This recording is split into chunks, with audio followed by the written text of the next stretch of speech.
Is Farign a better roses, Babbzy? Well, this is the #1 question I get asked all the time. I'm going to answer it for you today, and I'm going to be very honest. But let me start by saying I don't see no dirt and fertilizer about here. You better watch this video if you got some ideas of coming to Farign. Want to block them up slowly and shake up the merchandise. Go Babbzy, go Babbzy, go Babbzy. I say to block them up slowly and shake up the merchandise. Go Babbzy, go Babbzy, go Babbzy. Babbzy putting all up in you. Babbzy, and I am here today to talk to you about this whole conversation everybody keeps having. Farign. Is Farign a bed of roses? Does Farign have money on trees?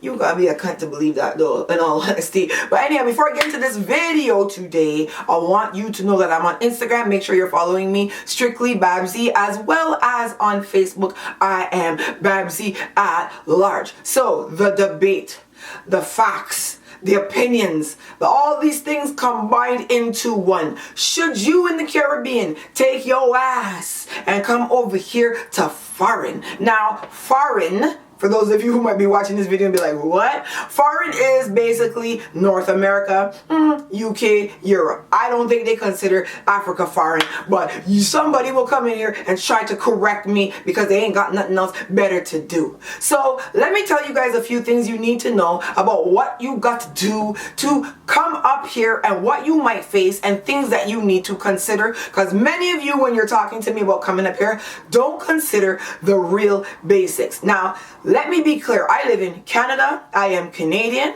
And most of my opinions will be from a Canadian Farign point of view. So things might be slightly different in the UK.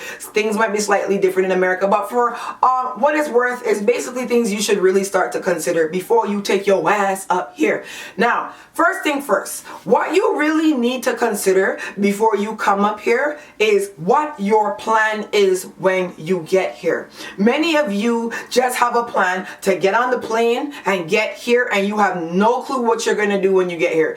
You better have a motherfucking plan. I'm going to tell you that right now. Whether it be going back to school, or going back to school, because Farign is not the place for a uneducated Caribbean person to migrate to. I'm going to tell you that right now. Many of you have this belief that you're going to come and babysit people's children. You will not be a real reputable babysitter without certifications and credentials. The things that you could get away with in the Caribbean, like hairdresser, barber, and these things, there's a really more regulated way of handling those things up here. So if you don't plan to get certified in a lot of the things that call for that, even selling food from the back of a truck, you know, if health and safety inspections come down on your ass, you're gonna be in a lot of fucking trouble. So you need to know that there's a more regulated structure here to a lot of the things that you might be accustomed to in the Caribbean that have really no regulation, and you can do anything. Because if you burn off somebody here and they go and they file a complaint against you and you have no hairdresser license, you gonna see problems. So know what your strategy is when you come up here, and just don't think that, you know, you're gonna find your way or find something when you get up here. It's going to be very difficult.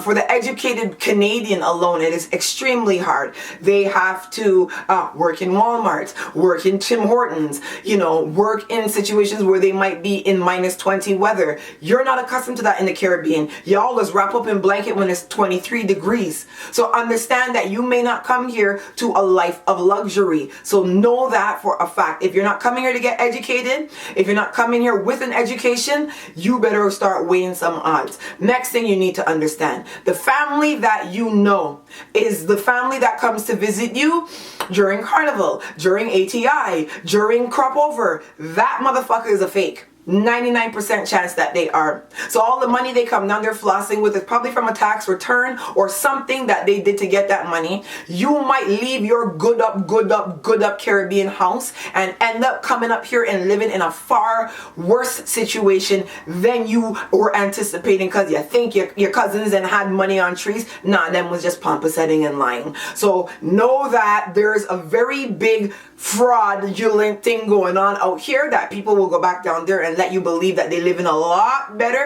than they are when they get here. Another thing you might realize, that same family member, 99% chance that they don't motherfucking even like your ass. So you, who might have thought your aunt was so great and so wonderful, when they came down and they brought you some shirts and they give you some Old Navy flip-flops and thing, you might see the fucking devil when you get here and want to know who the hell this person is that you living with.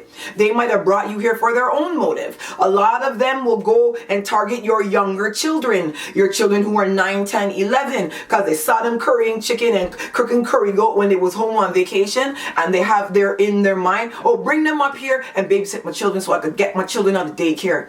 Because daycare here, again, regulated. So babysitting, not really a big job that you're going to get paid a lot of money for. You might end up having to babysit your aunt's children, your uncle's children. That's the plan that they got for you.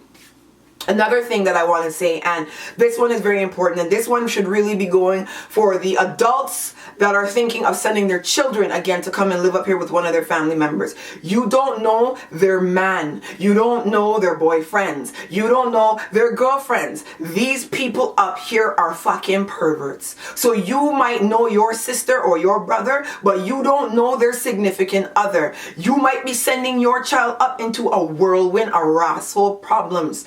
Because enough times these people, when they're up here, the boyfriend got their eye on the little one and they're like, yeah boy, so yeah, when she home alone I can go and attack her. Be very careful. Wolves in sheep clothing. A lot of people up here are under pressure and they want you to come, or they want your child to come to alleviate the pressure. They're not reaching out to you out of the kindness of their heart. They're reaching out to you from a scamming perspective. You understand what I'm saying? Good.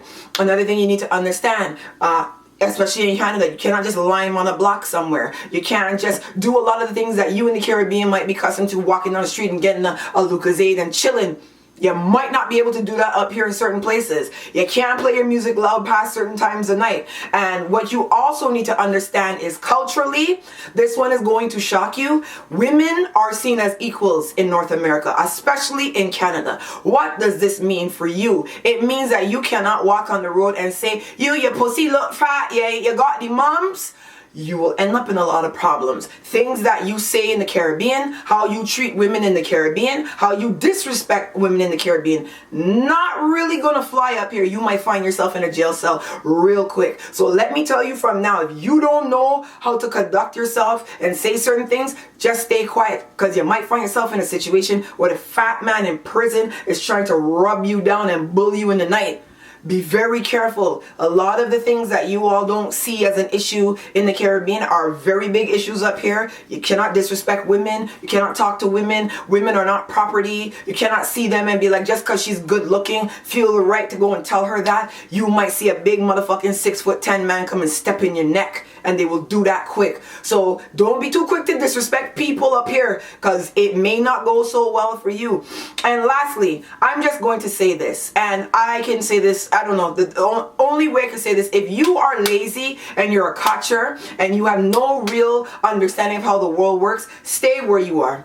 Because to come up here and catch in the cold and the snow, it makes no sense. You can stay in the Caribbean and somebody will bring you a breadfruit. Somebody will give you some saltfish. If you have that catching mentality, don't bother come up here, because you're going to starve. People going to left you to fucking dead. You will not be able to make it if you don't have a progressive mentality. So, should you come to Farign? Well, are you a progressive minded person? Independently minded person? Somebody that just generally wants to see better for you, better for your family, better for your children? Yeah, come up here. You know your family members that you're coming to well? Yeah, come up here. You have a backup plan in case things don't work with them? Yeah, come up here. But if you're the person that thinks you're going to come to Canada and then the next week you're going to be flossing around in a Mercedes, it's not going to happen. A lot of these people you see flossing from up here going back home by you, they are doing a lot of dirty work. You might come up here and find out that you living in a drug dealer's house. There are a lot of things that you might not understand and know about. So my take to you is to investigate thoroughly before you get in your mind that you want to come up here. One person asked me, oh, I heard Canada's giving away houses. I wanted to leave Barbados and come up there and get a house. No. Canada's not giving away houses. Canada will help you if you're down. They're not going to help you when you choose not to get up and walk in and say, yeah, I'm lazy and I want a house. It doesn't work like that. So some of you need to do some researching, some digging, and some double checking, because it's not no easy road up here. And lastly, for me, I want you to know that I, Babbzy, highly educated. As much as you despise me, you have to know that I have degrees from university and certifications up to yin yang. So yes, I have a great job, but you must understand that my mother has my back. My mother will not throw me out of the house. You think that I'm living with my mom? Actually, my mom living with me. So understand certain things before you get up here. I get paid extremely well. I have a very good immediate family support structure. So this is why I can branch off and blog and do other things, because there's people here to hold me up. A lot of you don't have that. A lot of you, your mothers are fucking idiots. Your father's a jackass. Your aunt is a demon. Your uncle is a goat cunt. So think twice before you run up here and look at somebody and understand that maybe that person looks that way, but your situation might not go that way. So that's the only thing I want to say to you guys all today, because there's black roses in my garden. Yeah, that's why I wasn't a singer. All gone. Mwah. In my garden, oh yeah. Black roses in my garden. To keep and care it, you've got to water it. To keep and care it, you've got to water it. I've been traveling all over this world, yeah. I never see a black rose in no other